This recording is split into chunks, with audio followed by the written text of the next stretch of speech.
There is a kind of silence that does not feel like peace. It is the silence that settles over a clearing just before blood touches the earth. It is the silence that fills a chest when the one person you trusted above all others looks away from you, and you understand, in that single breath, that everything you believed was a lie. Her name was Zorah. She was the eldest daughter of the Duskfen pack, and she was 3 days away from her bonding ceremony. When the truth found her the way truth always finds the ones who least deserve it, quietly, without warning, without mercy. Her alpha, the one who had chosen her, the one who had pressed his forehead to hers beneath the elder trees and spoke her name like it was sacred, had gone to her younger sister Pela in the dark of the new moon, and Pela had let him. And now Pela carried his mark, deep in her womb, hidden beneath layers of ceremony cloth and borrowed silence. Zorah did not weep when she found out. She did not scream. She did not fall to her knees in the moss and beg the ancestors for answers. She sharpened her blade. She braided her hair. She walked into that ceremony ground like a woman who had already decided what needed to be done. And before the last fire of the bonding ceremony burned down to ash, 2 people lay still on the sacred earth, and Zorah stood over them, breathing, unbowed, with the blood of her betrayers on her hands and something cold and ancient burning in her eyes. This is her story, and it does not begin with grief. It begins with trust. And with the moment trust was used as a weapon against her. Before we go any further into this story, drop your location in the comments right now. Where are you watching from? It does not matter if it is a small village or a great city. Let us know you are here, because this story was made for people who understand what it means to be betrayed by the ones closest to your heart. Now, let us begin.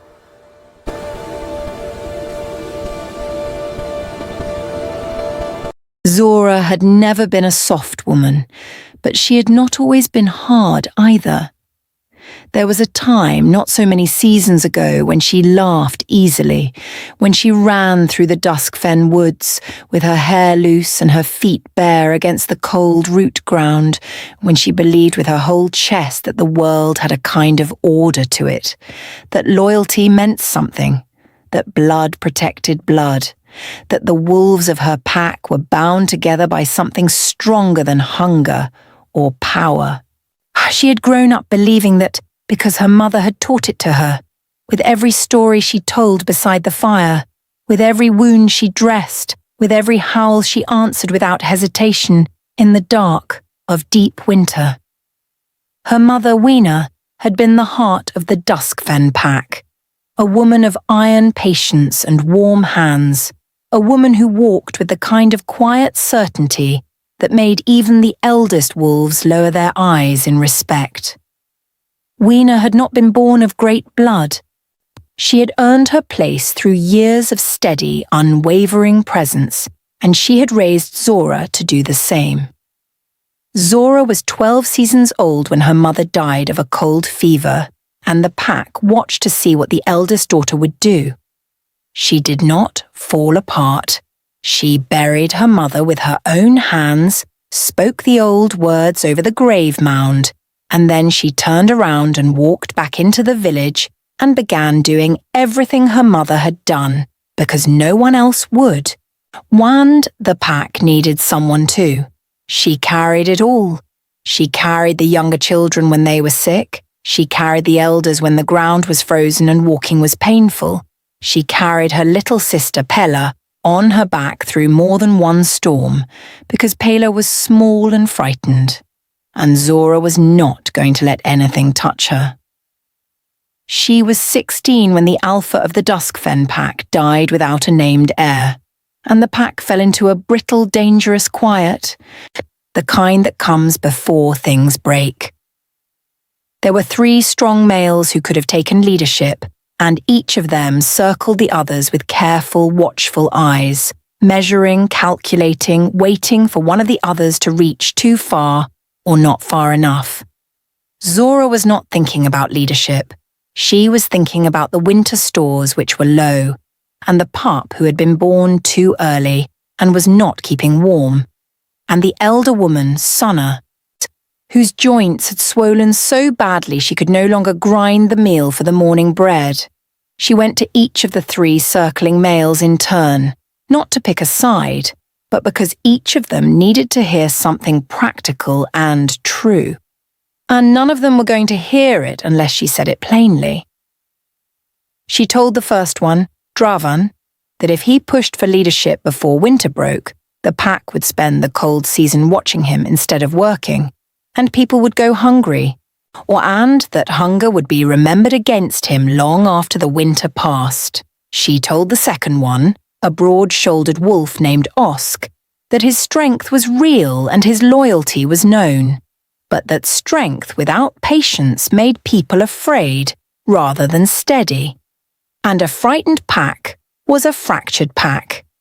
And she told the third one, the one whose name was Kale, that he already had more loyalty from the pack than he understood, and that if he was willing to earn the rest of it through action, and not through claiming, the leadership would come to him naturally. Cael listened to her in a way the other 2 had not. He stood very still, and he watched her face as she spoke, and when she was finished, he said nothing for a long breath. Then he said simply that she was right, and he thanked her, and he walked away. She did not think much of it at the time. She went back to her work, back to the sick pup and the frozen ground and the meal that needed grinding, and she moved through the next days with the same steady purpose she always carried. But Cael had heard her. And over the following seasons, as he grew into his leadership, as he built trust with the pack through careful, patient presence rather than through force, Zorah watched from a distance and felt something she did not quite know the name for. It was not pride exactly, and it was not ownership. It was something closer to recognition, the feeling of seeing a reflection of your own values in someone else's choices. The pack began to call him a strong alpha. The elders nodded when he spoke. The children were not afraid of him. And Cael, for his part, began to seek Zorah's counsel in the quiet, practical way that grew into something larger before either of them named it.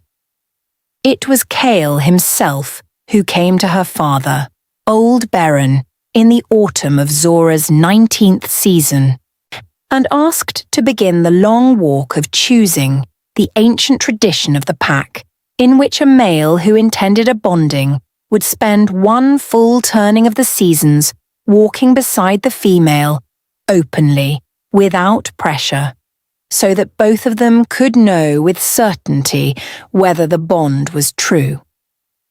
Baron had looked at Cael for a long time before answering. Baron was not a man of easy words, and his approval was not a thing given without weight, but he had watched Cael grow, and he had watched his daughter carry the pack on her back for 7 years without complaint, and he believed that a man who sought Zorah the way Cael was seeking her, with patience and with respect, was a man worth trusting. He said yes. Zorah was told by Pela, who came running to her with bright eyes and breathless excitement, like she was delivering news of a festival rather than news of a bonding proposal. Pela was 17 then, quick and laughing. With their mother's soft eyes and a nature that gathered warmth the way dry bark gathered fire, easily, hungrily, without much thought for what the burning might cost. She adored Zorah, the way younger siblings adore the ones who raised them, openly, clingingly, in a way that sometimes felt like love and sometimes felt like need. Zorah had stroked her sister's hair and smiled at her excitement, and then she had gone out into the evening air to stand alone for a while and let herself feel the weight of the thing that was being offered to her. She had spent so many years being steady for other people that she had not spent much time asking herself what she wanted for her own life.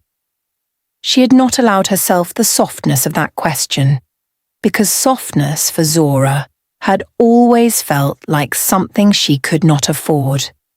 But standing there in the last light of the autumn evening, with the smell of pine and cold earth around her and the sound of the pack moving through their evening tasks in the village behind her, she let herself ask it just once, quietly, to no one but herself.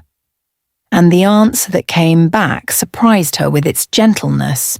She wanted this. She wanted a companion who heard her, who worked beside her, who saw the thing she carried and chose to carry it alongside her, rather than taking it from her or pretending it was not heavy. She thought Kale might be that. She thought, with the careful, restrained hope of a woman who had learned not to hope too easily, that this might be real. The year of walking began. And it was good. Cael came to her each morning and walked with her through her work, asking questions, learning the rhythms of what she did, not watching her from a distance but standing beside her in it. He did not try to take over. He did not try to make her smaller. He listened when she spoke and spoke when she asked him to, and the silences between them were the comfortable kind, full rather than empty. And slowly, over the months, Zorah let herself trust him. Not all at once and not without watching, but steadily, the way the ground thaws layer by layer from the surface down. Pela was happy for her, or so Zorah believed. Pela laughed and teased her about the blush that came to her face when Kale arrived in the mornings. And she sat beside Zorah in the evenings and asked endless questions about what he had said, and how he had looked, and whether he had touched her hand yet, and Zorah answered all of it with fond exasperation, because that was the texture of their sisterhood. That was what they had always been to each other. She did not see in that year the way Pela watched Kale when she thought no one was looking. She did not see the way Pela's laughter sharpened when it was aimed at him, a different quality than the laughter she gave to everyone else. She did not see the way Pela found reasons to be present when Cael was there, small, deniable reasons, a question for Zorah, a task that needed doing nearby, a message from their father that could easily have been sent another time. Zorah did not see it because she was not looking for it. She was not the kind of woman who searched her sister's face for shadows. She trusted Pela the way she had always trusted her, completely, all because Pela was her blood, and Zorah had spent 7 years making herself into the person Pela could always come home to, and you do not look for knives in the hands of the people you have carried. That was the first crack in everything. Not any single act of betrayal, but a season of small, unseen things, building beneath the surface of a life that looked from the outside like peace. The bonding ceremony was set for the 3rd day after the new moon of the following autumn. Wu and the pack began preparing, and Zorah braided new cord for the ceremony cloth, and Beren polished the elder horn that had been in their family since before memory. And Pela helped dress Zorah's hair in the ancient way, sitting behind her in the firelight with careful hands, singing the old bonding song under her breath. And Zorah sat still and let herself feel for once like something good was coming. She did not know, sitting there in that firelight, that her sister's hands were already stained with a truth that neither of them had said out loud. She did not know it yet, but she would. What was growing between Cael and Pela had been fed by darkness from the very beginning. by the hours when Zorah was asleep and the fire had burned low, by the moments when the village was busy and no one was watching the edges, by the quiet, invisible in-between times that no one thinks to account for, because no one believes the people they love would use those times to destroy them. Zorah had no reason to be suspicious. That is the thing that must be understood clearly. She was not a naive woman. She was not easily fooled, and she was not the kind of person who ignored what was in front of her face. But suspicion requires a seed, something to start it, a sound that does not fit, a look that lingers too long, a name spoken in a tone that carries more weight than it should. And Cael had been careful. Pela had been careful. They had been careful in the practiced, a deliberate way of people who know exactly what they are doing and exactly what it would cost if they were found out. The walking year ended. The pack made its preparations, and Zorah moved through those final weeks before the ceremony with the quiet, focused energy of a woman who had decided to open herself to joy, even if opening herself felt unfamiliar and slightly frightening after so many years of holding everything closed. She allowed herself small pleasures. She spent an afternoon by the river with her feet in the cold water and nothing urgent calling her back. She let old Sonna braid herbs into her hair and tell long, slow stories about bonding ceremonies from 3 generations past. She sat with her father in the evenings and listened to him talk about her mother in the gentle, unhurried way he only talked when he felt safe, and she held those conversations like objects of great value, because they were. She also began for the first time in years to notice her own body with something other than practical attention. Not with vanity, but with a kind of wandering softness, the way you might look at a thing you had carried so long you forgot it belonged to you. She was 20 years old, and she had spent most of those years being useful rather than loved, strong rather than cherished. And the idea of being chosen, truly chosen, by someone who saw all of her, was a thing she was still learning to hold without flinching. Cael came to her on the 7th evening before the ceremony, when the moon was just beginning to fatten toward fullness, and the air carried the first real bite of the coming cold. He came quietly, as he always did, without announcement, because in the year of their walking he had learned that Zorah did not like the performance of a rival, the grand gestures that drew attention before anything real had been said. He sat beside her at the edge of the village, where the tree line began and the firelight from the hearths reached just far enough to make the dark feel warm rather than threatening, and they talked for a long time about nothing urgent, about the pack, about the winter preparations, about the elder woman whose grandson had just returned from a long trading journey to the northern packs. And then Cael grew quiet in a different way, the kind of quiet that had something underneath it, and Zorah waited, because she knew him well enough by then to know that quiet with weight in it always meant something was working its way to the surface. He said, after a long breath, that he wanted her to know that the year of their walking had changed him, and that he did not mean it as a light thing, or as the kind of words a man says before a ceremony because ceremony requires them. He said that he had come into the walking with respect for her, and that respect had deepened into something he did not have a clean word for, something that sat in his chest and made him want to be more careful, more honest, more worthy of the trust she had slowly extended toward him. Zorah listened to all of it without looking away from the dark tree line. Then she turned her face toward him, and she said in the plain, direct way she said all things that mattered to her, that she believed him, and that belief was not a small thing coming from her, because she did not give it easily, and she would not take it back without cause.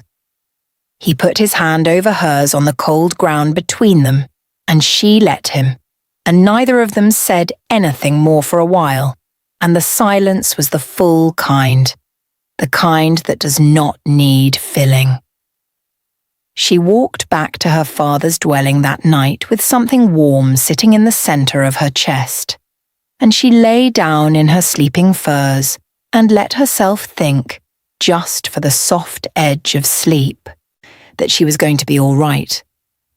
Pela was already asleep, or appeared to be, curled in her furs on the other side of the low fire, breathing steadily, her face smooth and unreadable in the dim light.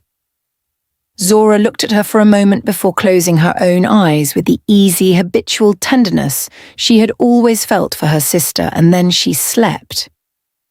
3 days later, it was Sona who noticed first. Because Sona was old, and her eyes had grown too weak for distance, but terribly sharp for the near things, the human things, the small movements of bodies and faces that carry news long before mouths are willing to speak it.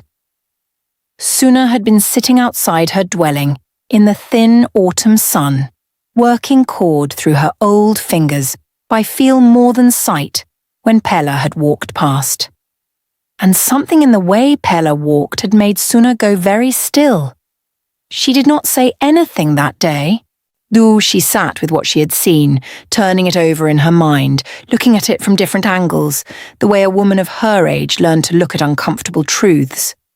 Carefully, without rushing to conclusions, but also without looking away.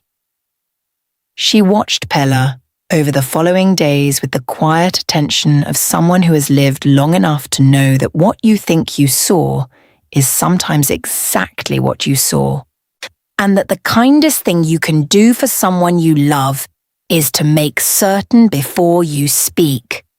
By the 5th day before the ceremony, Sona was certain. She went to Zorah in the early morning, before the village had fully woken, when the mist was still low over the ground and the birds had just begun their first tentative calls into the grey light. She came without announcement, without ceremony, and she sat down across from Zorah with the deliberate, unhurried stillness of someone carrying a very heavy thing and not yet ready to set it down. Zorah looked at her face and felt something shift in the air, the way the air shifts just before weather changes, a pressure that does not yet have a name but is unmistakably present. She asked Suna quietly what was wrong. Suna was quiet for a long breath. Then she said that she needed to ask Zorah something before she said anything else. And she needed Zorah to answer it truly and not to soften the answer out of habit. Zorah said she would answer truly. Suna asked her how well she knew her sister's body, the way a woman knows another woman she has lived beside, the changes that come and the signs that come before the changes. Zorah went very still. She thought back, not frantically, but with careful, methodical attention, the way she approached all serious things.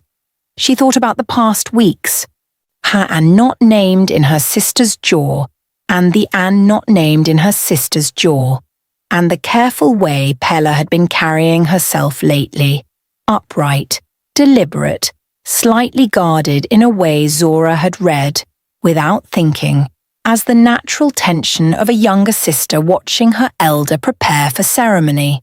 She had not questioned it. She had not looked deeper. Now she looked deeper. And the thing she found at the bottom of that looking was something that did not make noise when it landed. It landed in silence, in the way of things that are too large for sound. She asked Suna in a very level voice how far along she believed it to be.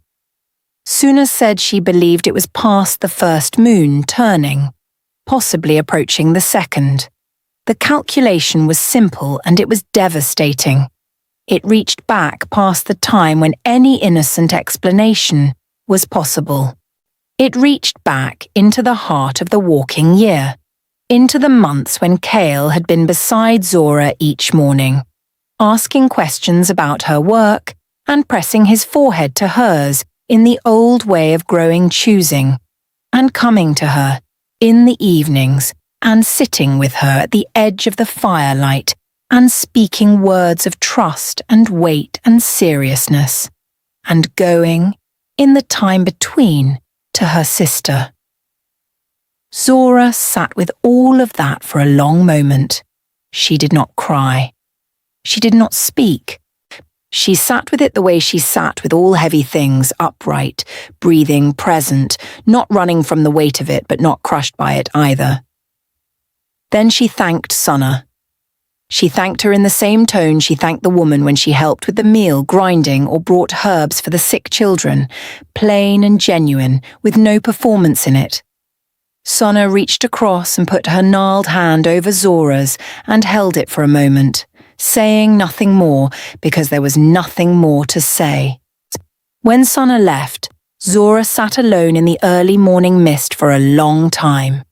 She was not thinking about what to do. She was not planning anything yet. She was doing something harder than planning. She was allowing herself to fully feel the thing that had been done to her, to let it exist without shrinking it or explaining it away or dressing it in the language of maybe, or perhaps or possibly misunderstood. Cael had chosen her, openly, before the entire pack, and then gone to her sister in the dark. And Pela had let him. Pela, who she had carried through storms and buried their mother beside and spent 7 years of her life protecting and raising and keeping warm.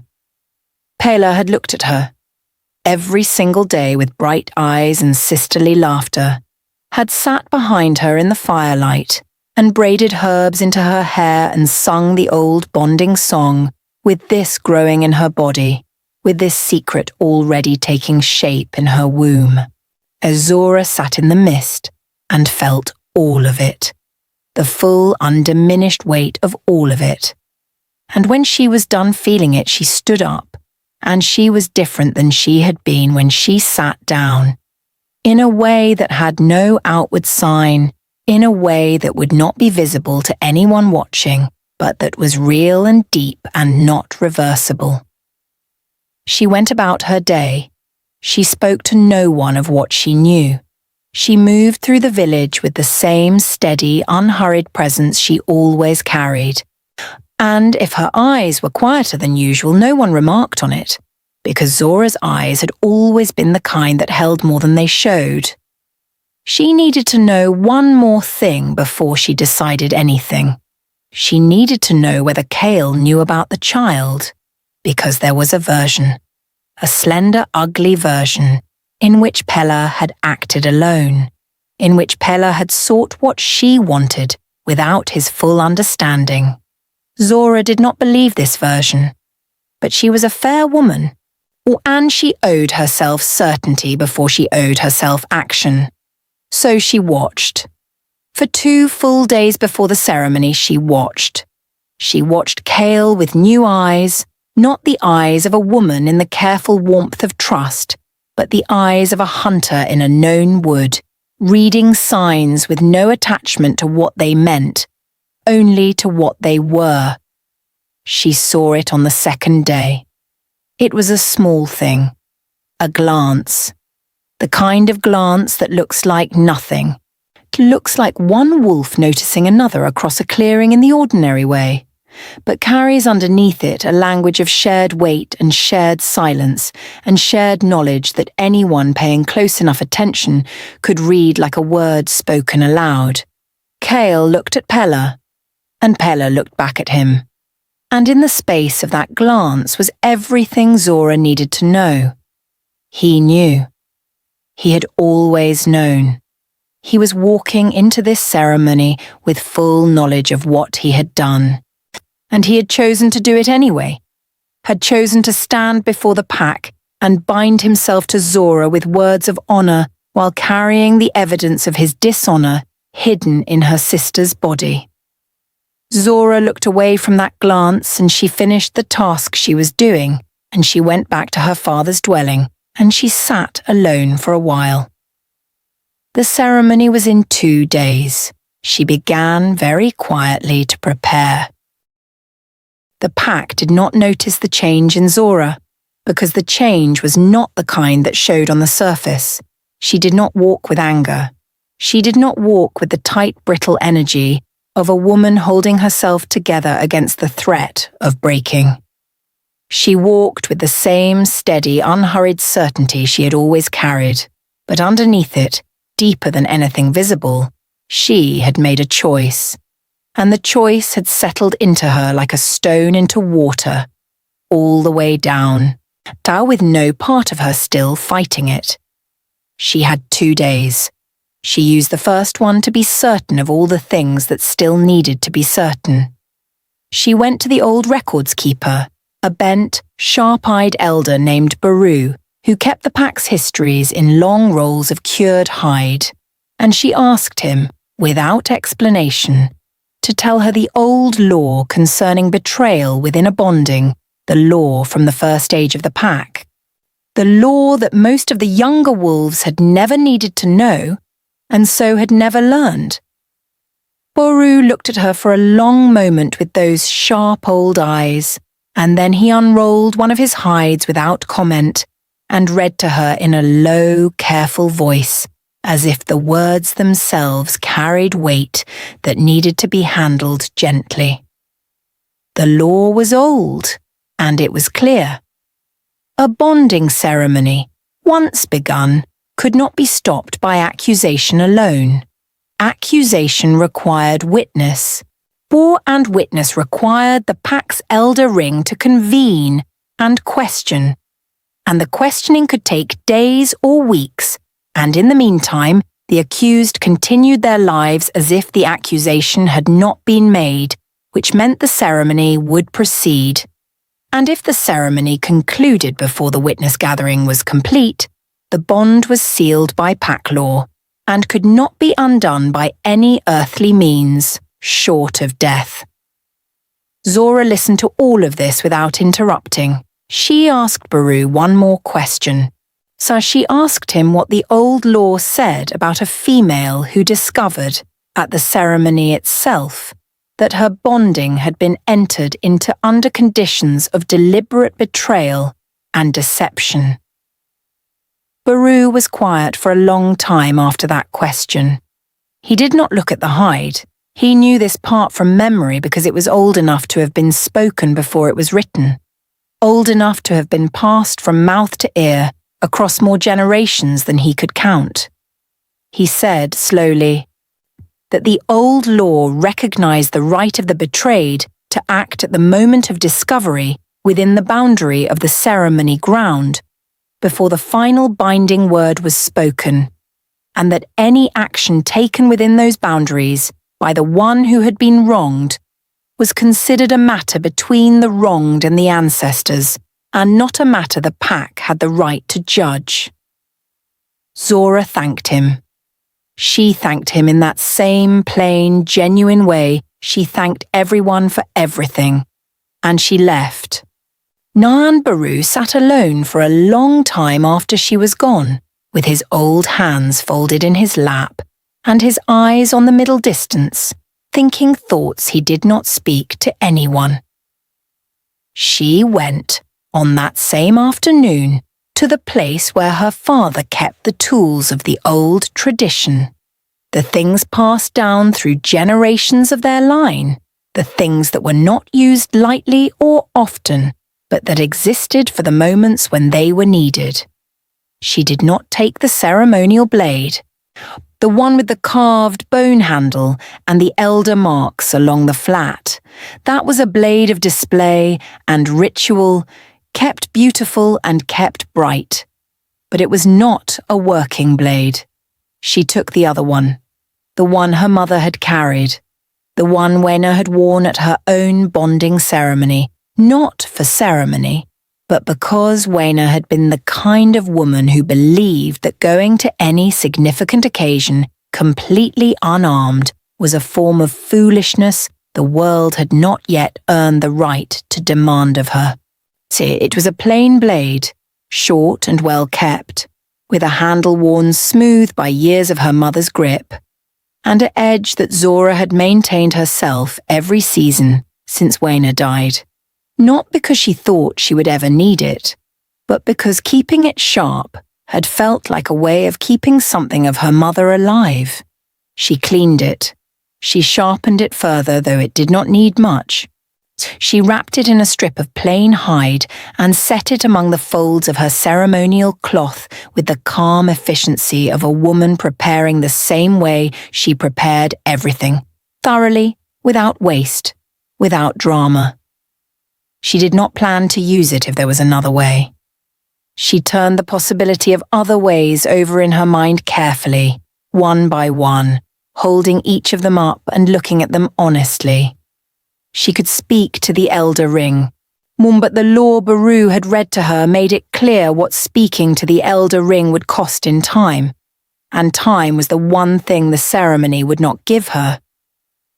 She could confront Cael and Pela directly, before the ceremony, but confrontation without the weight of the pack's formal structure behind it would give them the chance to deny, to delay, to perform innocence with enough skill that the doubt that always accompanies accusation would spread through the pack like smoke. And doubt was the one thing Zorah had never been willing to trade in. She could simply refuse the ceremony, but a refusal without explanation gave them no consequence, and walked Zorah out of the only moment in which the old law gave her the right to act without the pack sitting in judgment over her. Or she could walk into the ceremony ground with clear eyes and a sharp blade and the full weight of the old law behind her and do what the situation required. She chose the last. Not in anger, not in the heat of a wound still fresh and bleeding. She chose it with the same measured, unhurried certainty with which she made every serious decision, having looked at all the options, having weighed every cost, having sat with the full truth of what had been done to her long enough to know that her hands were not shaking from fury, but from the deepest, most considered kind of resolve. She slept that night. This is perhaps the most remarkable thing about all of it, that she slept, more truly and deeply, without the fractured, surfacing sleep of the frightened or the grieving, but the clean, bottomless sleep of a woman who has made her peace with what morning will bring. Pela slept beside her, as she had always done, close and unknowing, and Zorah lay in the dark and listened to her sister's breathing and let herself feel the sorrow of it, the vast, aching sorrow of a love that had been used as cover for a betrayal, the sorrow of all the years she had spent being the one Pela could come home to, the sorrow of the fact that Pela had not come to her with this truth, had not trusted Zorah's love enough to believe it could survive honesty. That sorrow was real, and Zorah did not push it away.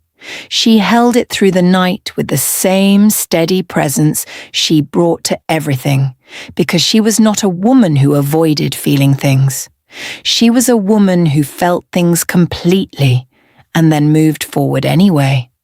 The morning of the ceremony came with pale gold light and cold air and the smell of the pack's fires being built up high for the day's celebration.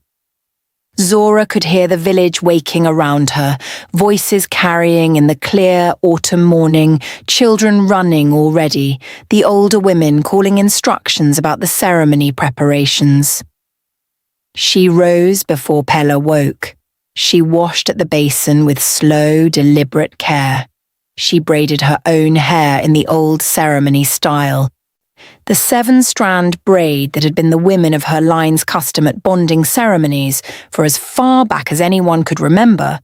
Her mother had worn it at her own bonding, and her mother's mother before that, and Zorah braided it now with steady hands and a quiet face, working from memory, each strand placed with the same unhurried attention she brought to everything.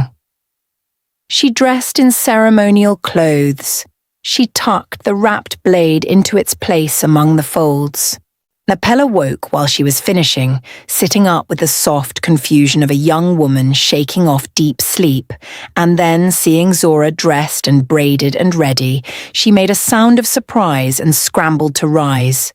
She said with the breathless, familiar energy Zorah had known all her life, that she had overslept, that she had meant to help Zorah with her hair, that she was sorry she had missed it. Zorah looked at her sister.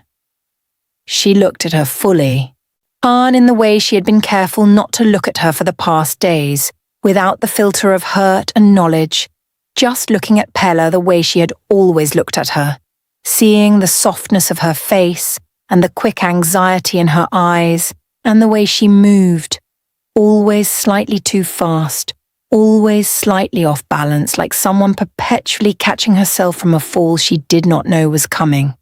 She said, quietly, that it was all right, that she had not needed help. Pela relaxed.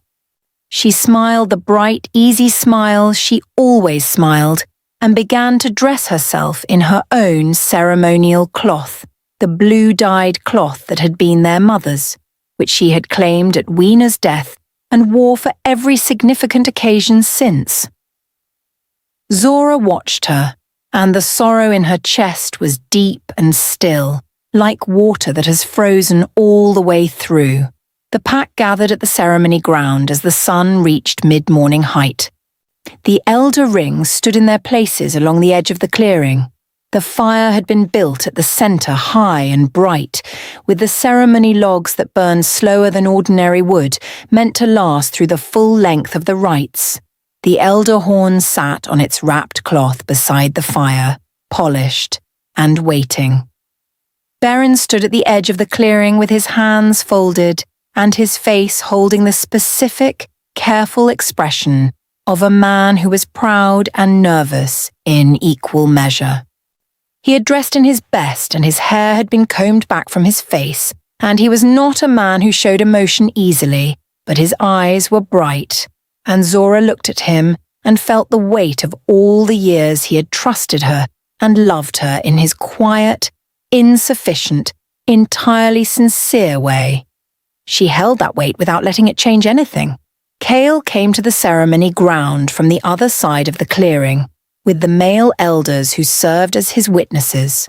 They're dressed in the dark ceremony cloth of an alpha at bonding, with the pack marks on his collar and the elder cord wound around his wrists in the old way. He was tall and steady and carried himself with the quiet authority he had built over years of careful leadership, and looking at him across the ceremony ground, Zorah saw all of that, the real authority and the real capability, and held it alongside the truth of what he had done, and felt the full, steady and warm, because he did not know steady and warm, because he did not know that she knew, because he had been careful, and he believed that careful had been enough. She held his gaze and let him believe it for a little longer. The ceremony elder, Old Weth, raised his hands and called the pack to stillness, and the clearing went quiet, and the fire crackled at the centre of it all, and the whole pack stood in the autumn morning light, waiting for what they believed was the beginning of a bonding, and Zorah stood among them with the blade against her ribs, and the old law behind her, and the full, terrible knowledge of what was coming riding steady in her chest. The words began. The opening words, the old ones, spoken in the eldest tongue, calling the ancestors to witness and the pack to attention. Zorah listened to every word. She did not rush what was coming. She let it build the way it was supposed to build, because this was a ceremony, and ceremony had its own rhythm. and she had not lived her whole life respecting the old ways only to abandon them at the moment they protected her. She waited, still and breathing, for the appointed moment. The opening words of the bonding ceremony had a sound to them that settled into the bones. Old Weth spoke them in the eldest tongue, low and measured, each word given its full weight before the next one was allowed to follow, and the pack stood around the ceremonial fire in the cold autumn morning with their faces turned toward the flame and their breath rising in small pale clouds above their heads. Zorah stood at her place in the ceremony ground with her hands folded in front of her, and her face holding the expression of a woman who was present and attentive. And she watched the fire, and she listened to the words, and she breathed slowly and evenly, all the way down into the bottom of her lungs, the way she had learned to breathe when she needed to be completely in her body and completely in control of it. Pela stood among the pack of witnesses to the left of the ceremony fire, close enough that Zorah could see her face without turning her head fully, only shifting her eyes slightly, which she did once in the first moments of the ceremony. Pela was watching Kale with an expression she had not bothered to guard, because she was not thinking about anyone watching her face in that moment. She was thinking about him, and the expression on her face was one that Zorah recognized and had never before seen aimed in that direction. This soft and hungry and afraid all at the same time, the face of someone who wanted something they knew they should not have wanted and had taken it anyway, and was now standing in the full light of the consequences they had not entirely planned for. Zorah looked away from Pela's face and returned her eyes to the fire. Old Weth moved through the first portion of the ceremony, the calling of the ancestors by name, the names going back 7 generations as the old law required. Each name spoken once and clearly, given a breath of silence after it to let the sound of it travel to wherever the ancestors waited and listened. Beren stood with his head slightly bowed during the ancestor calling, because 3 of the names in Zorah's line were names he had loved in life, and hearing them spoken always moved him in ways he did not try to stop. Zorah heard her mother's name among them, Wenna, spoken by Weth in the same steady, unhurried tone as all the others, and she felt it land in her chest and sit there, warm and sorrowful and strengthening all at once, because her mother had been a woman who did not accept being diminished, who had carried the pack and raised her daughters and loved her imperfect husband with open eyes and had never once pretended that things were other than they were. She heard her mother's name, and she straightened slightly and breathed again. The ancestor calling ended.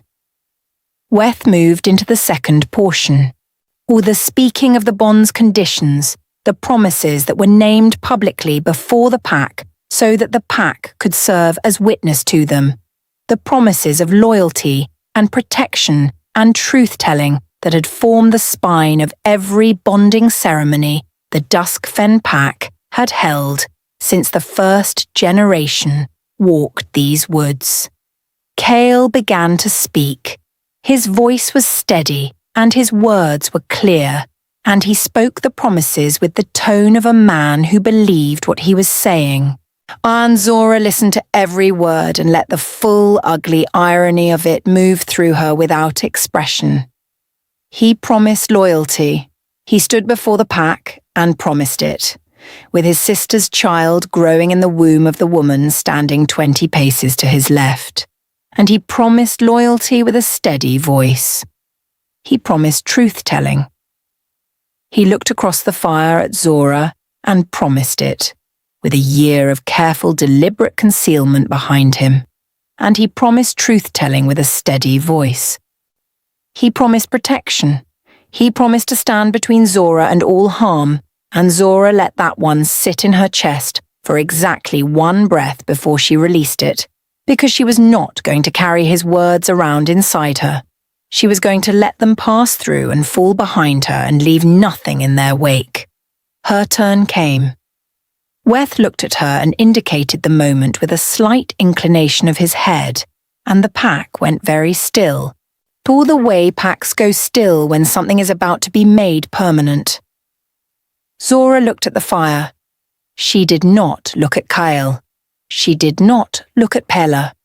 She said in a voice that was clear and unhurried and carried easily across the quiet clearing, that before she spoke her promises she was exercising her right under the old law of the pack, the law of the betrayed, the law that Beru had read to her 2 days past and that Weth, as ceremony elder, was bound by his position to honour. The clearing went completely silent. Not the ceremonial silence of before, but the stunned, airless silence of a gathering that has not prepared itself for what it is hearing. Weth was still. His old face was unreadable, but his eyes sharpened, and he looked at Zorah with the full attention of a man who understood the law she was invoking and understood what the invoking of it meant. Zorah continued in that same clear, unhurried voice. She said that she was invoking the law of the moment of discovery within the boundary of the ceremony ground, before the final binding word was spoken, and that she named, before the pack and before the ancestors, the nature of the betrayal she had discovered. She said Cael's name. She said Pela's name. She said the nature of what had been done, plainly and without decoration, the way she said all things that needed to be said. She said that the child growing in her sister's body had been placed there during the walking year, by the man standing across the fire from her, and that both of them had known, and both of them had chosen silence, and both of them had stood beside her through the preparations for this ceremony, without a word of truth between them. The pack did not erupt. They breathed. They breathed in the sudden, collective way of people who have been struck and are still processing the striking. And the sound of all that breath going in at once was its own kind of noise, soft and devastating. Beren made a sound. It was small and it came from somewhere low in his chest, and it was the sound of a man receiving a wound in a place he did not know he was unguarded. Pela made a different sound. It was the sound of a person who has been standing in a burning building and has just heard someone name the fire out loud. A sound of terrible, helpless exposure. Cael said nothing. He stood very still across the fire with his eyes on Zorah and his face doing something complicated that she did not try to read, because reading his face was no longer something she owed him. Weth, because he was Weth, and because he had held the ceremonial elder position for 40 seasons and had stood in the middle of every kind of human and wolf trouble the pack could produce, did not panic. He looked at Zorah with those sharp, attentive eyes, and he asked her, in the formal language of the old law, whether she had certainty of what she named, or whether she named suspicion. Zorah said she named certainty. Weth asked her whether she had witnessed to the certainty, or whether the certainty was her own knowledge alone. Zorah said that the witness to the certainty stood in the clearing among the pack, and she said Sunna's name. Every head turned toward Sunna, as Sunna stood with her old hands folded and her small frame upright and her face holding the expression of a woman who had been waiting for this moment with the same quiet resignation with which she had been waiting for winter, knowing it was coming, having prepared herself for the cold. Sunna said, in her thin, clear, utterly unshakable voice, that she confirmed what Zorah had named, that she had seen what she had seen, and that her years had given her enough knowledge of such things to be certain without room for doubt. The clearing breathed again. Cael moved.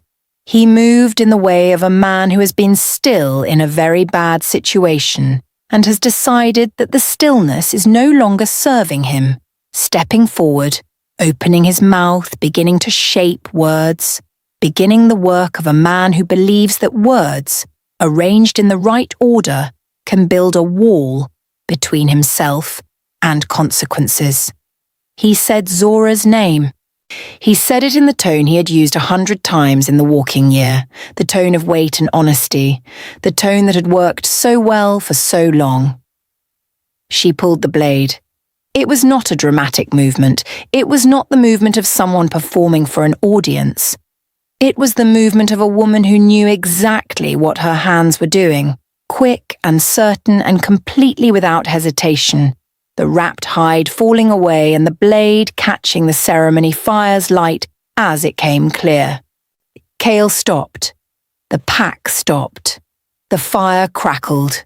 Zorah looked at him across the bright, cold space between them, with the blade in her hand and the old law behind her, and her mother's name still ringing in the air from the ancestor calling, and she walked toward him with the steady, unhurried steps of someone who had already arrived at the end of a very long journey, and was only now letting her body catch up to where her mind had been for days. He said her name again, differently this time. Fire.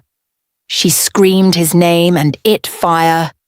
She screamed his name and it carried across the clearing and through the trees and out into the cold autumn morning, and it confirmed for anyone who had been holding on to the last edge of doubt exactly what it confirmed. Zorah heard the scream and did not stop walking.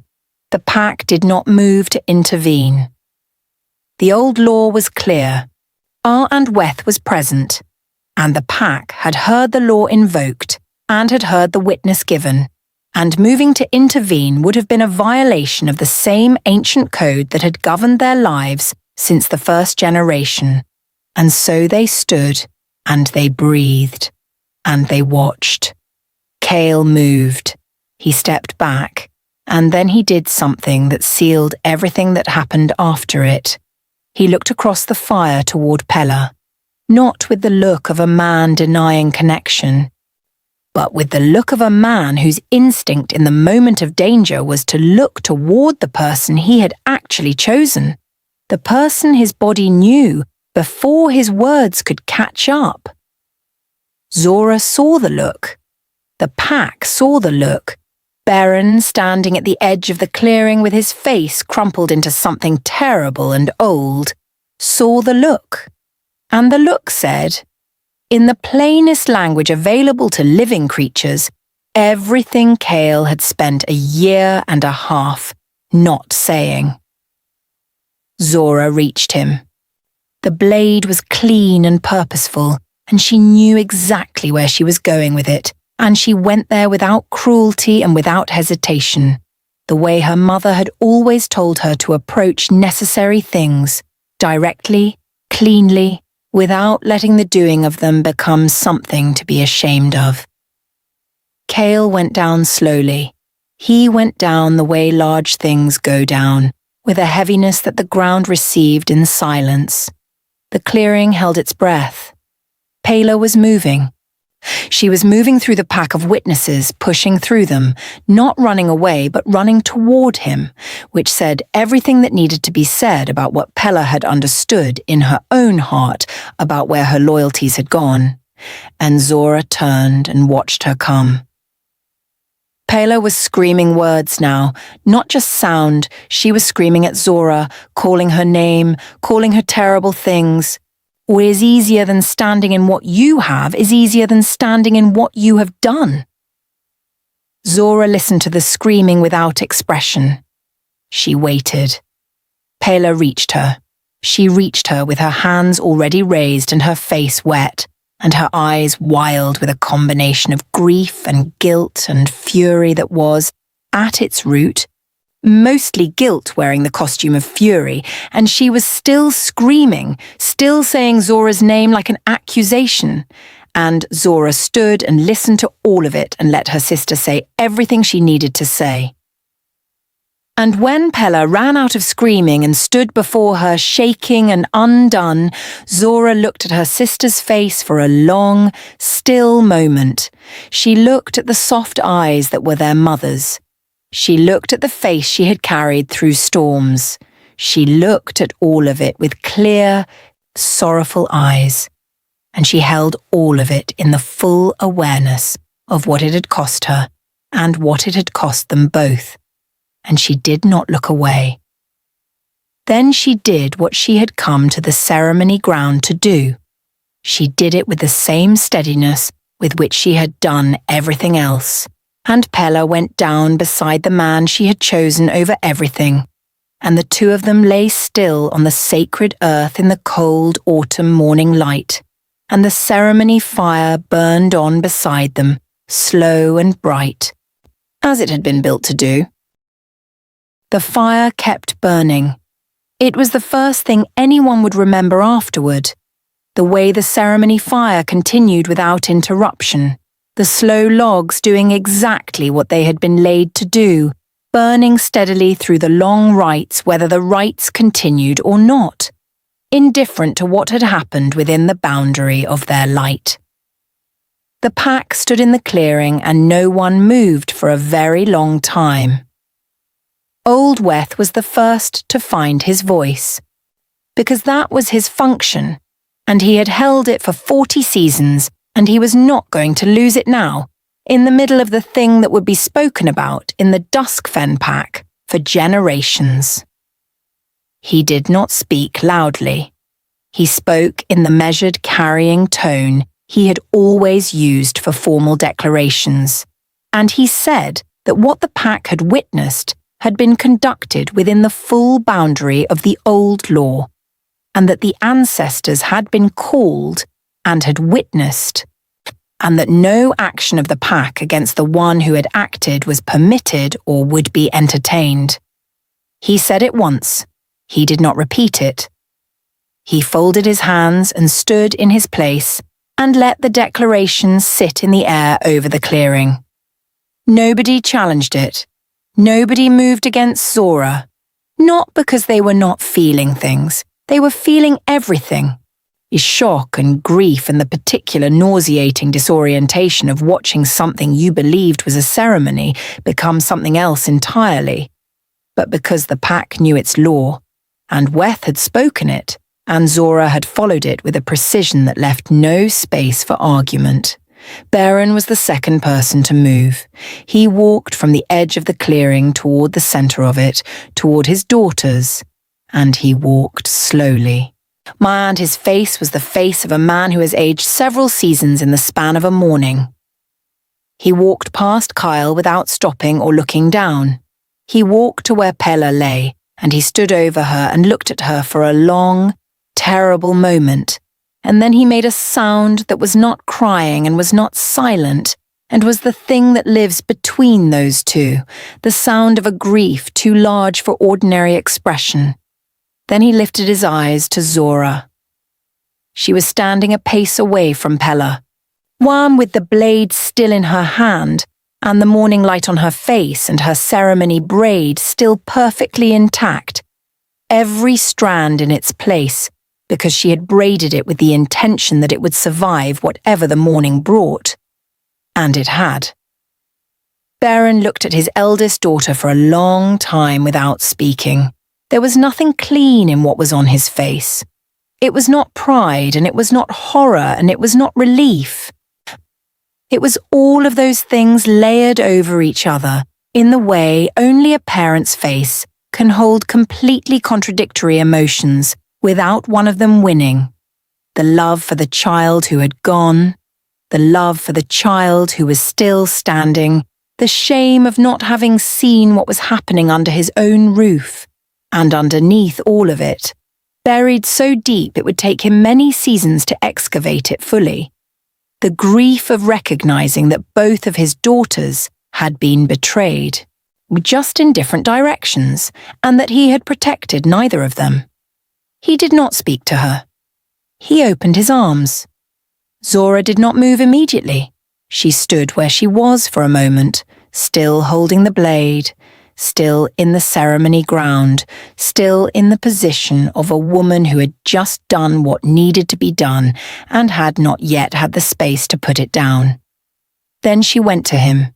She walked to her father and she let him hold her.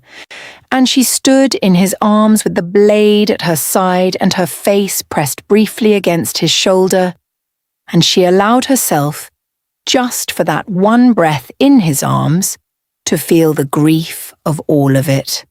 The full, clean, unguarded grief of a woman who had loved her sister and trusted her mate and been given stones in exchange for both. She did not weep. She had made her peace with weeping in the cold hours of 2 long nights, and what came out of her in her father's arms was quieter than weeping, or a long, slow breath that carried something out of her that she did not try to name. Then she straightened. She stepped back from Beren and she looked around at the pack, at the faces turned toward her, at the wide eyes and the open mouths and the expressions of people who were still sorting through what they had witnessed and had not yet arrived at any clean conclusion about it. She looked at them without apology and without defiance, because she owed them neither. She had acted within the law and within the truth, and the law did not require her to be sorry for it, and she was not going to perform a sorrow she did not feel in order to make the moment easier for people who had not been the ones betrayed. She looked at the elder ring, standing in their places along the edge of the clearing, and she met each pair of eyes in turn, briefly, not challenging them but also not lowering her own gaze, making clear with nothing but her posture and her stillness that she was present and accountable and unashamed. Old Renfa, the eldest of the Elder Ring, a woman of so many seasons that no one alive remembered the exact count, and she herself claimed not to remember, stood with her thick walking stick planted in the earth and her eyes on Zorah with an expression that was not readable in any simple way. She had seen too much in her long life to be easily shocked, and she was not shocked now. She was looking at Zorah with the particular attention of a very old woman recognizing something in a younger one, something she had perhaps been waiting to see without knowing she was waiting. She gave a single, slow nod. It was not a signal to anyone else. It was not a formal declaration. It was the private acknowledgement of one woman to another, crossing the distance of the clearing quietly, landing without fanfare, meaning exactly what it meant and nothing more or less. Zorah received it the way she received all things directly without showing gratitude or performing indifference, and she gave Renfa a nod of her own in return. The pack began slowly, the way packs begin things after seismic moments, to move. Not away, not fleeing the ceremony ground, but shifting, reorganizing, the way a body reorganizes after a shock, finding its new orientation without the shapes it had expected to move around. The males who served as Cael's witnesses were speaking quietly among themselves at the edge of the clearing, their faces carrying the specific expression of men whose understanding of the morning was still being revised. Kale had been their alpha and their choice, and they had stood beside him in the full confidence of loyalty. And loyalty in its genuine form is its own kind of wound when the person it was given to turns out not to have deserved it. Zorah watched them and felt something for them that was not quite pity and was not quite recognized, but lived somewhere near both. Sunna had made her way to Beren's side and stood close to him with her hand on his arm, not speaking, because there was nothing to say that the morning had not already said more powerfully than any words. The young ones, the children, and the adolescent wolves who had been at the edge of the gathering had been moved back by the older pack members during the confrontation, drawn behind the adults and kept there, because the adults, whatever else could be said about them, had moved instinctively to protect the youngest from the worst of what the morning held. Zorah was grateful for that, in a distant, general way.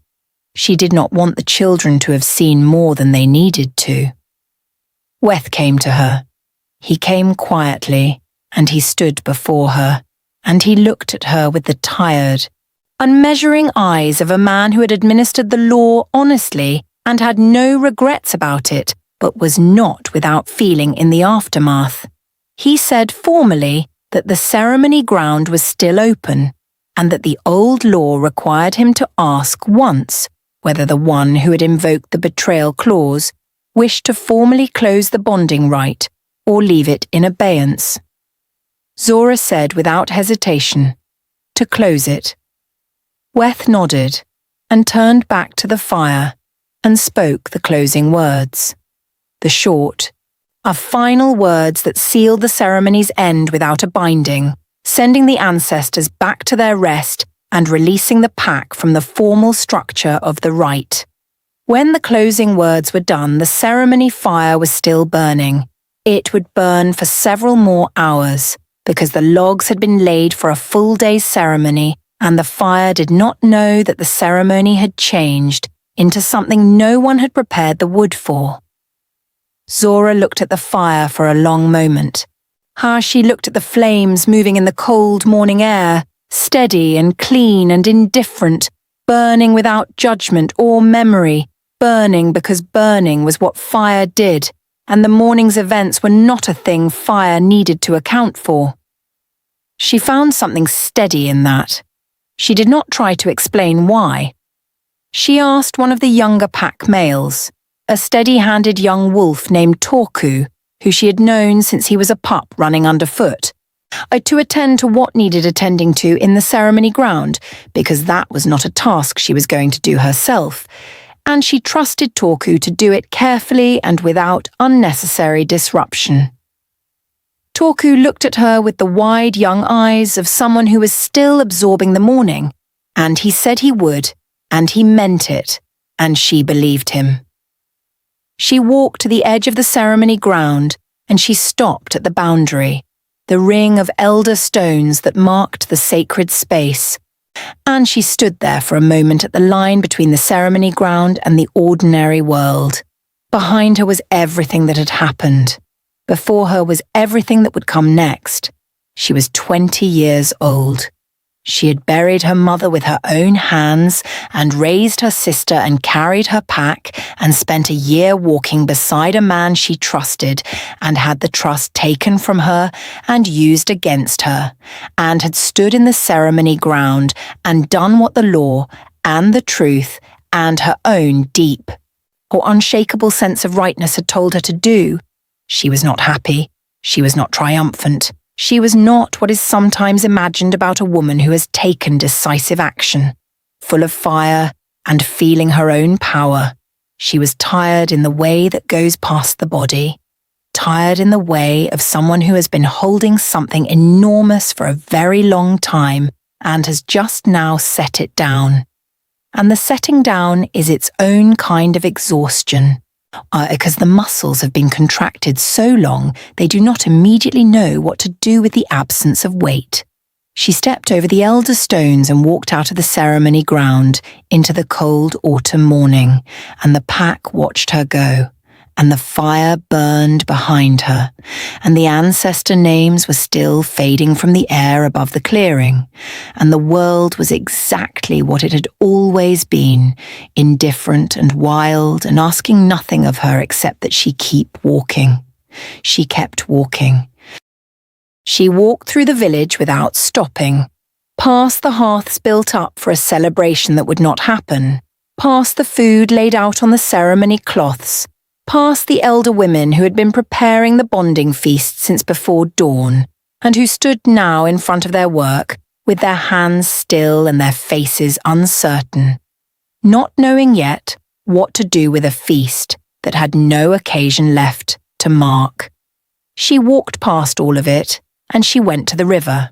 She went to the river because the river was where she went when she needed to be somewhere that asked nothing of her. And the river had been asking nothing of her since before she could remember. It ran cold and brown in the autumn light, moving over the smooth stones at its bed with the patient, unhurried energy of water that has been running since before the pack existed and will be running after it is gone. She sat down at the bank and she put the blade down beside her on the cold ground and she put her feet in the water. The cold hit her immediately, sharp and clean and completely present, and she sat with it and breathed and let the river do what rivers do, which is to keep moving, to keep making the sound of moving, to keep being exactly and only what they are, without apology or complication. The morning had been the longest of her life. She had known it would be. She had prepared for it to be. When now it was behind her, and she was at the river and her feet were cold, and the ceremony braid was still in her hair, and there was a redness on her hands that the river would wash away when she was ready. She sat for a long time without moving. The pack would need to choose a new alpha. That would be a process of weeks or months, and it would be difficult, and the pack would be unsettled during it, and Zorah would be needed in that unsettled time, in the way she was always needed. Not as a leader necessarily, though she knew the Elder Ring might move in that direction, but as a steady presence, as a person the pack trusted to tell the truth and to carry weight without breaking under it. She knew that. She knew it was coming. She was not afraid of it. But that was for later. That was for the days after this one. Today she was at the river with cold feet and a clean blade on the ground beside her, and she was alive, and she had acted truly, and she had not bent to anything that did not deserve her bending. She put her hands in the water. The cold took the redness away. She watched the current carry it downstream, dispersing it into the brown water, thinning it into nothing, the way rivers accept everything given to them and make no distinction between the sacred and the ordinary, taking it all and moving forward and not stopping. She sat there until the cold made her feet numb, and then a little longer than that. The river ran past her feet with the same cold, patient energy it had always carried, moving over the smooth stones the way it had moved over them before she was born, and would move over them long after she was gone, and it asked nothing of her, required nothing from her, expected nothing from her, and she sat in that asking nothing for as long as she needed to. The sun had moved a full hand's width across the sky by the time she heard footsteps on the bank behind her. She did not turn around. Old Renfer came and stood beside her for a moment. Then she knew who was coming before they arrived. Old Renfer came and stood beside her for a moment, looking at the river with the patient, unhurried expression of a woman who had stood beside many rivers in many difficult moments and had not been in a hurry during any of them.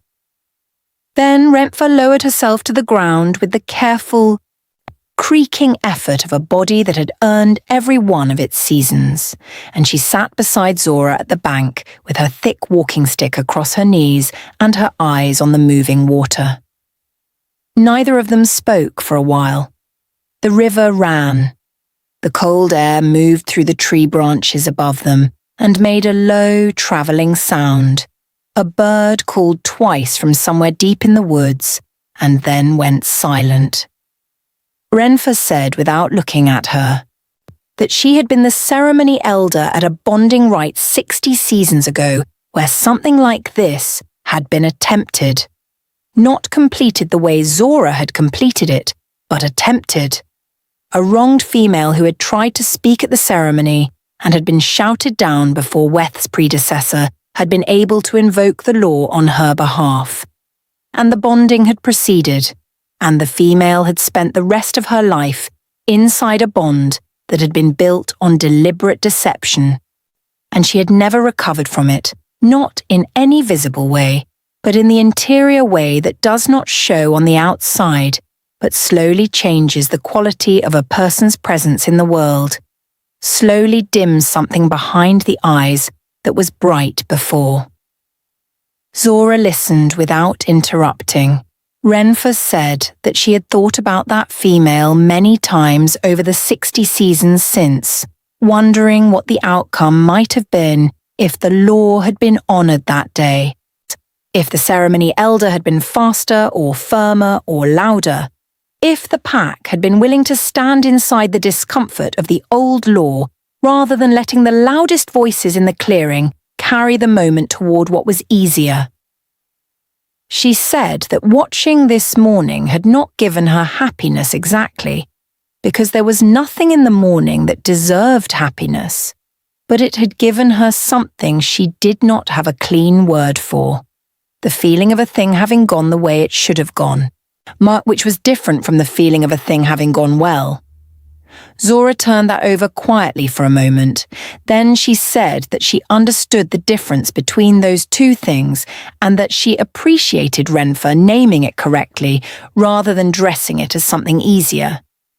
Renfa made a small sound that was the nearest thing to a laugh that a woman of her extreme age and gravity tended to produce, brief and dry and carrying warmth in it anyway.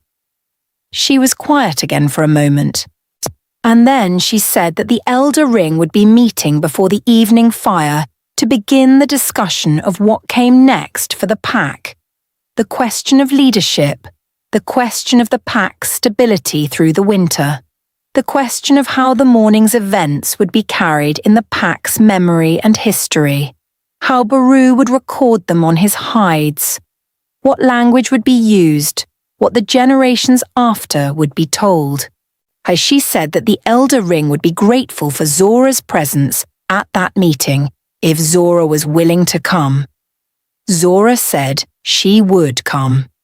Renfa nodded and began the slow process of getting back to her feet, and Zorah rose and offered her arm without being asked, because that was what she did, that was the texture of who she was, and Renfa took it without ceremony, then using it to lever herself upright with the unsentimental practicality of a very old woman who had made peace with needing the help of strong arms.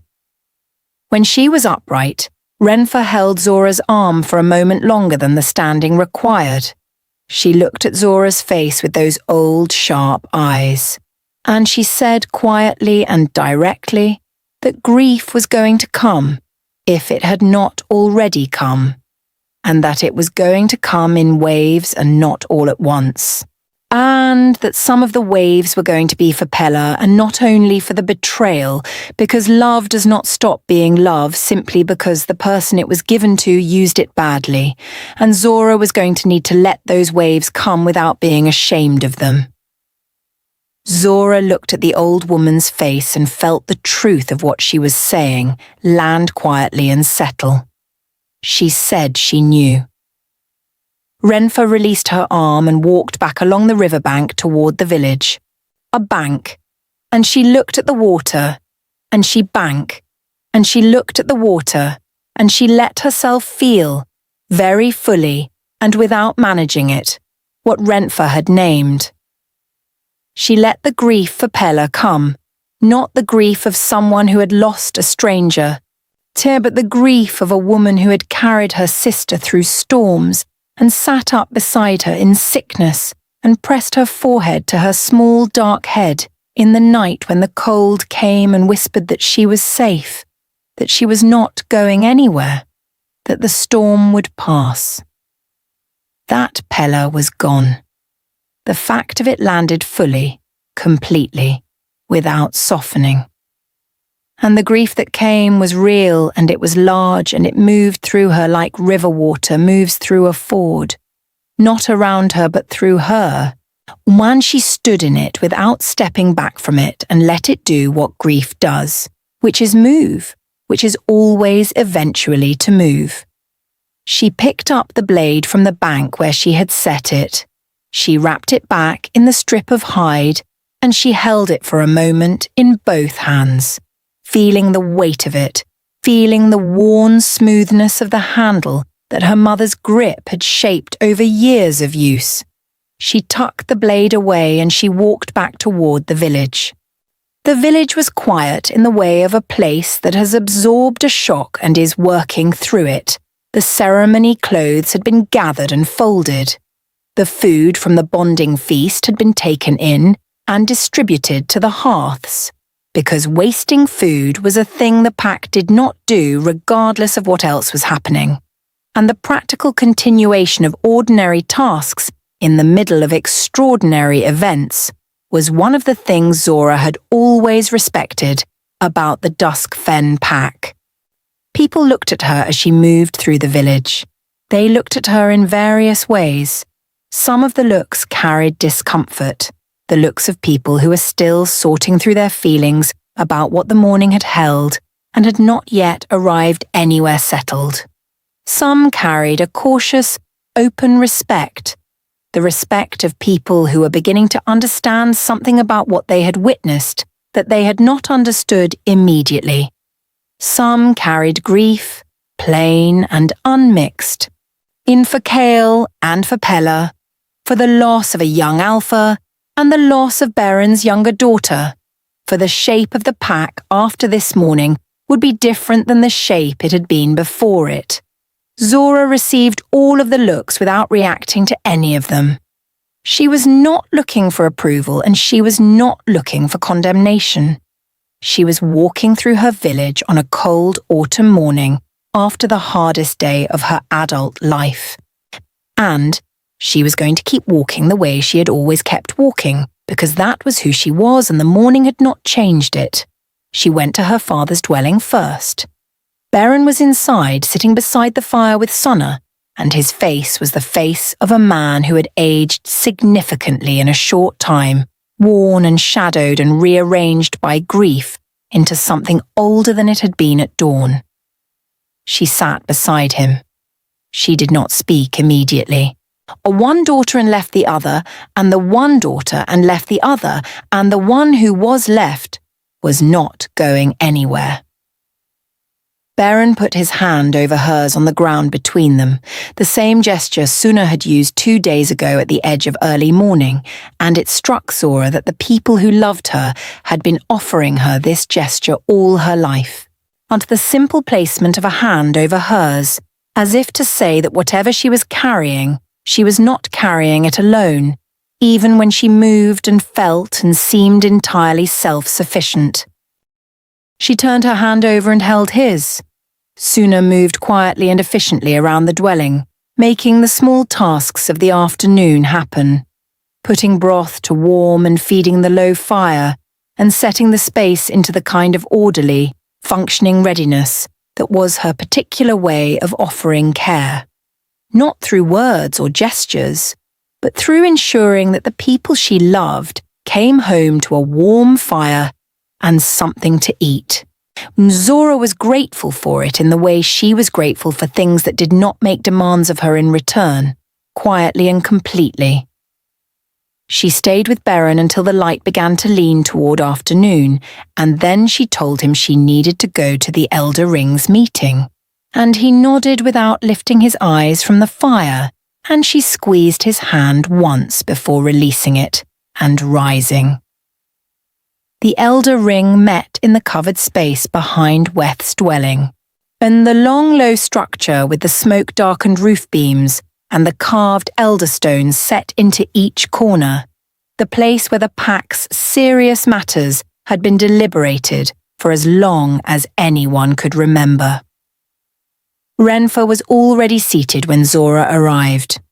Weth sat at the head of the ring's arrangement. Baru was present with his hides and his marking instruments, because whatever was decided tonight would need to be recorded. The other members of the Elder Ring were settled in their places, 6 in total, the oldest and most trusted minds of the Duskfen pack. Zorah sat in the place Renfa indicated with a slight movement of her hand, and the meeting began. They talked for a long time. They talked about the leadership question, with the careful, methodical attention it deserved, naming the males who had the strength and the loyalty and the steadiness to hold the pack through winter, and through the difficult season of re-establishment that would follow the morning's events. Two, they talked about the pack's stability, about the members who would need particular attention in the coming weeks, the ones whose loyalty had been closely tied to Cael's presence, the ones who might be prone to the kind of fractured, directionless restlessness that packs fell into when leadership changed suddenly. And then Renfa said, without preface or particular ceremony, that the Elder Ring had a matter to put before Zorah directly. Boru set down his marking instrument. Our Renfa said that the Duskfen pack needed, in this period, a particular kind of leadership, not the strength of a dominant alpha in the traditional mode, but the strength of a steady and trusted center, a person who the pack knew and believed in, a person whose judgment had been demonstrated not just in words, but in action, a person who had shown over many years the capacity to carry the pack without being broken by the weight of it. She said that the Elder Ring was not proposing to set Zorah above the pack in the way of a traditional alpha claim, because that was not the old way, and they were not going to invent new ways in the middle of a crisis. What they were proposing was a period of guided counsel in which Zorah would stand with the Elder Ring as a named voice, a formal presence in the deliberations and decisions of the pack, until a new alpha could be established through the proper process. She said it was not a small thing to ask. She said they were asking it because they believed she was the right person, and because they believed she was capable of it, and because the pack, whatever the individuals in it were feeling tonight, trusted Zorah in the deep, bone-level way that could not be manufactured or rushed. The trust that had been built slowly over years of her being exactly who she said she was, every single time it mattered. Zorah sat with the proposal in silence for a long moment. Then she said yes. She said it plainly and without performance, the way she said all things she meant, and the Elder Ring settled around that yes, the way the pack settled around a well-built fire, orienting toward it, finding warmth in the certainty of it. Weth said they would begin formally in the morning, after the night had given the pack time to rest and orient, after the first shock of the day had been absorbed into the longer, slower process of continuing.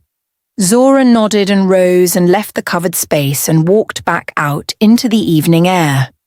The sun had gone low and the sky was doing the things the autumn sky does in the last hour of light, burning at the edges in shades of copper and deep red, and the cold had come down properly with the departure of the sun, and the village fires were being built up against it, and the smell of wood smoke was everywhere, familiar and old, and deeply anchored in every memory Zorah had of safety and home. She stood in the middle of the village and she breathed it in, the smoke and the cold and the pine smell underneath it all. The sound of the pack moving through the evening, the low voices and the children being called in for warmth, and the particular creak and settle of the village structures responding to the dropping temperature. She was 20 years old, as she had survived the hardest morning of her life, and she was standing in the evening of it, still upright, still breathing, still completely and entirely herself. She was not who she had been when she woke that morning.